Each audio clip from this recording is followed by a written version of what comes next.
त्रैमासिक परीक्षा की तैयारी पर आधारित प्रश्नों को आगे हम और देखेंगे।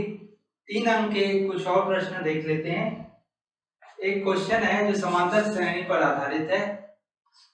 100, 70, 40, 40वां पद ज्ञात कीजिए। इस प्रकार के प्रश्न अक्सर पूछे जाते हैं। तो यहाँ सबसे पहले हम देखेंगे प्रथम पद 100 है, इसलिए प्रथम पद लिखेंगे a बराबर 100। सार्वधातुक ज्ञात करेंगे, सार्वधातुक d बराबर, सार्वधातुक के लिए हम जानते हैं दूसरे में से पहले को घटाया जाता है। इसमें कंफ्यूज मत होना। कई विद्यार्थी यहाँ कंफ्यूज हो जाते हैं कि 100 बड़ी संख्या है 70 छोटी है, तो 100 में से 70 को घटाएं, तो वो गलत हो जाएगा। आप ध्यान देंगे हमेशा सेकेंड टर्म्स में से फर्स्ट टर्म को माइनस करना है।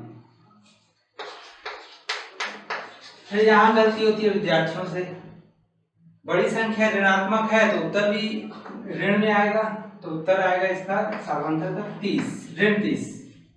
ठीक, अब हम सूत्र का उपयोग करेंगे। 40वां पद ज्ञात करना है, इसका मतलब हुआ n की जो वैल्यू है 40 हुई। प्रयुक्त सूत्र Tn equal to a plus n-1 into d. T n की जगह 40 रखेंगे, a का मान 100 धन n 40 ऋण 1 और d का मान है ऋण 30। 100 धन 39 गुणित ऋण 30। 100 यहाँ देखेंगे धन है और ये गुणा हो रहा है, धन और ऋण का गुणा हमेशा ऋण होता है, यहाँ ध्यान देंगे। अब गुणा करेंगे, 0 3 27 1170। कुछ बच्चे यहाँ गलती कर सकते हैं, इन दोनों का योग करते हैं तो वो गलत हो जाएगा। नियम ये कहता है कि पहले हम गुणा को हल करेंगे, उसके बाद जो है जोड़ना या घटाना आगे की क्रिया रहेगी। यहाँ पर 1170 बड़ी संख्या है इसलिए उत्तर ऋण में आएगा, और घटाएंगे 1170 में से 100 को घटाए ऋण 1070। देखिए कितना छोटा सा प्रश्न है और 3 नंबर का अक्सर इस प्रकार के प्रश्न आते हैं। आप लोग इसका जरूर स्टडी करें और इनका प्रिपेयर करेंगे। क्या gx px का एक गुणनखंड है?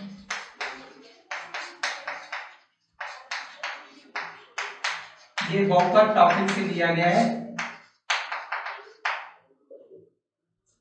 इसके लिए gx का जो मान है x धन 1 है और px का मान है 2x त्रिघात धन x वर्ग ऋण 2x धन 1। गुणनखंड ज्ञात करने के लिए हमको ये जानकारी होना चाहिए कि जब हम px का मान 0 प्राप्त कर लेते हैं और जब a का मान हम x की जगह रखते हैं, तो अगर उत्तर 0 आ गया है ना, मतलब pa की वैल्यू 0 आ गई तो वो गुणनखंड होगा। तो इसके लिए पहले हम तुलना करेंगे। सबसे पहले हम gx को ले लेते हैं यहाँ साइड में। gx बराबर x धन 1 है। हम इसे इस प्रकार से भी लिख सकते हैं x ऋण 1, क्योंकि हमें तुलना किससे करनी है, x ऋण a से तुलना करनी है। और जब हम धन को इस प्रकार से अलग अलग ऋण और ऋण में लिखे तभी तुलना संभव हो पाएगी। अब देखते हैं, x के सामने x है, ऋण के सामने ऋण आ गया, इसका मतलब हुआ a की जो वैल्यू है ऋण 1 है। अब हम x की जगह ऋण 1 को लेंगे, p ऋण 1 2 ऋण 1 का त्रिघात धन ऋण 1 का वर्ग ऋण 2 ऋण 1 धन 1। ऋण 1 को 3 बार लिखेंगे, ऋण 1 गुणित ऋण 1 गुणित ऋण 1, ऋण और ऋण का गुणा धन हो जाएगा, 1 एकम 1। फिर हम ऋण 1 से गुणा करेंगे, धन और ऋण का गुणा ऋण, 1 और 1 का गुणा 1। ऋण 1 आया, इसका मान 2 ऋण 1 और यहाँ पे ऋण 1 का वर्ग यानी ऋण 1 गुणित ऋण 1, ऋण और ऋण का गुणा धन हो गया, 1 एकम 1, इसका मान धन 1 आएगा। ऋण और ऋण का गुणा धन 1, 2 का ऋण 1 से गुणा करेंगे तो ऋण 2। अब इन सबको चाहे तो जोड़ सकते हो, 4 धन में आएगा और ये घटाएंगे क्योंकि एक संख्या ऋणात्मक इसलिए घटेगा 2। पी ऋण 1 का मान आया 2, लेकिन हमें क्या देखना है, gx px का क्या एक गुणनखंड है कि नहीं।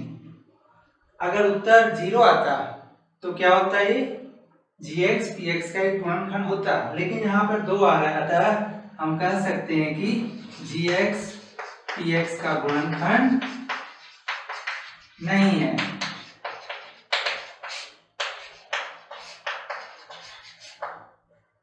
समीकरण निकाय को हल करें।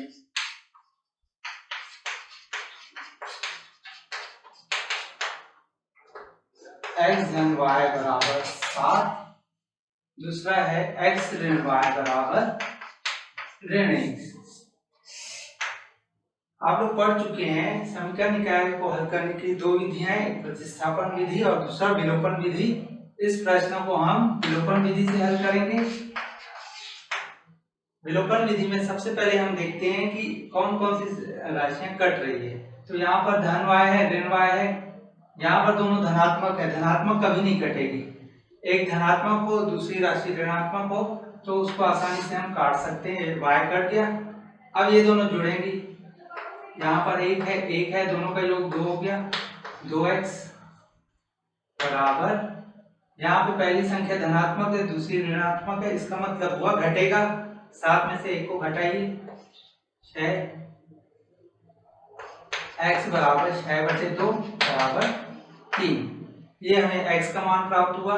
अब इस x के मान को समीकरण 1 में रखेंगे, x धन y बराबर 7, यहाँ पर हम x के मान को रखेंगे, x की जगह 3, 7। y का मान प्राप्त करना है, इम्प्लाइज दैट जरूर लगाइए।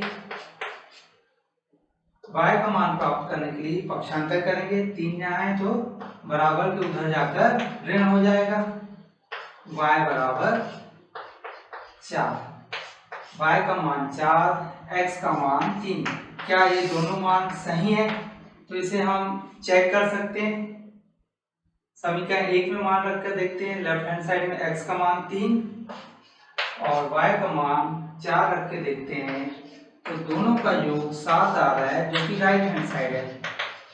इसका अर्थ ये हुआ कि जो हमने मान प्राप्त किया दोनों सही हैं। इस प्रकार के प्रश्न अक्सर आते हैं, आप लोग इसका अच्छे से प्रिपेयर करेंगे।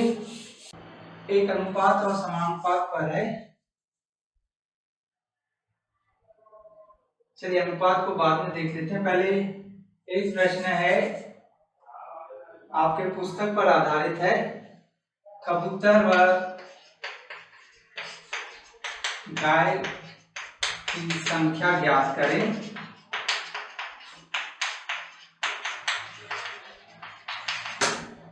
यदि कबूतर व गाय की आंखों की संख्या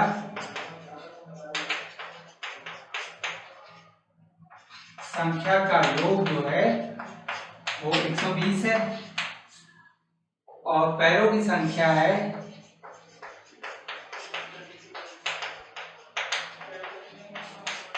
180।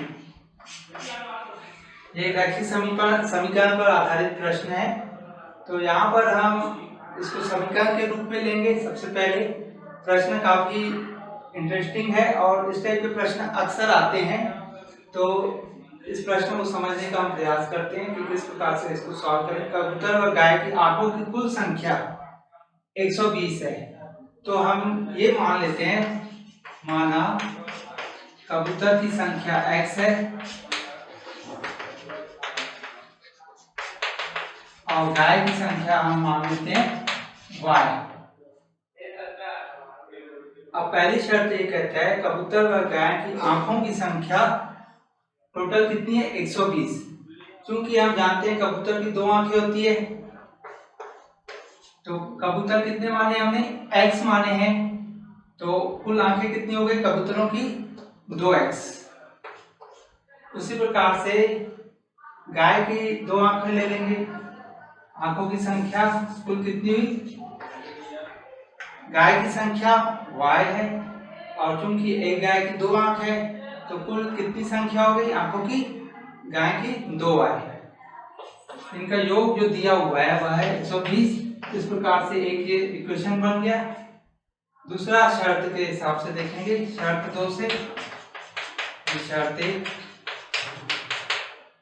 दूसरा शर्त ये कहता है कबूतर व गाय के पैरों की संख्या 180 है।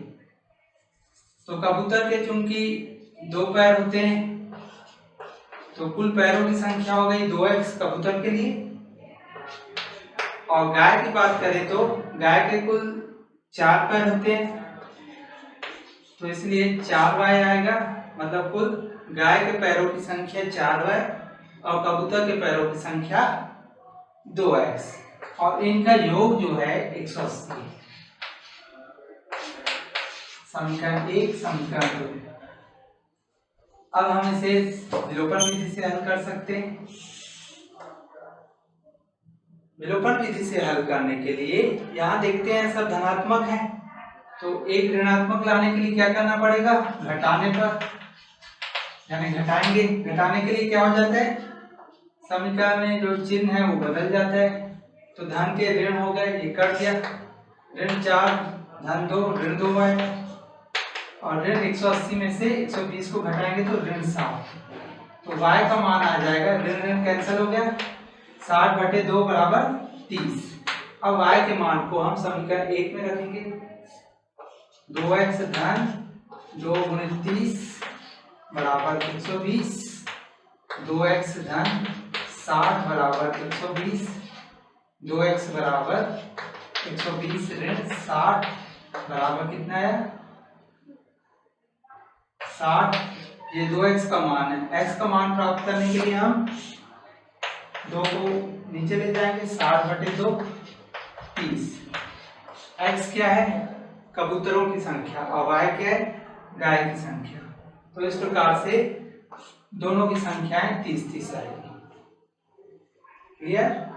तो इस प्रकार के प्रश्नों की आप तैयारी करें, और जितने भी क्वेश्चन बता रहे हैं उनका आप स्क्रीनशॉट ले सकते हैं। 4 नंबर का एक प्रश्न आता है सूत्र विधि से हल करना।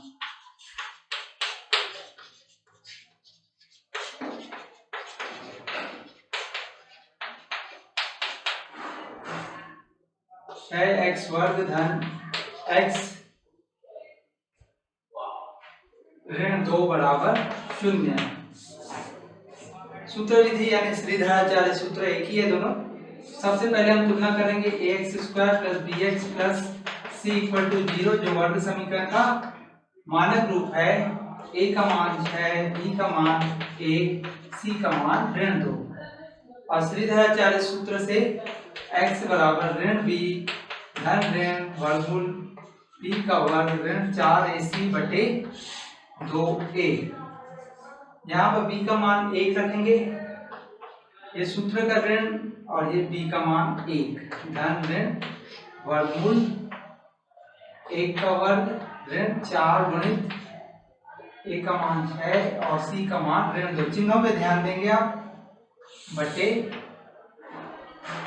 2a, 2 गुणित a का मान कितना है 6। इसे हम हल करेंगे, ऋण 1 धन ऋण वर्गमूल 1, ये ऋण और ऋण धन हो जाएगा, गुणा करने पर 48 आया इसका मान, बटे 12। इसे अगर हम हल करें तो ऋण 1 धन, साइड में लिखते हैं, ऋण 1 धन वर्गमूल 49/12 बराबर आएगा, वर्गमूल 49 का मान आएगा 7, ऋण 1 धन 7/2। अब पहले हम धन चिन्ह लेंगे, यहाँ पे धन लेना है, तो सबसे पहले हम धन चिन्ह को लेंगे। तो ऋण 1 धन 7/2, इसका मान आया 6/2 बराबर 3। ऋण चिन्ह लेने पर ऋण 1 ऋण 7/2 बराबर ऋण 8/2 बराबर ऋण 4। चिन्हों पे ध्यान देना है।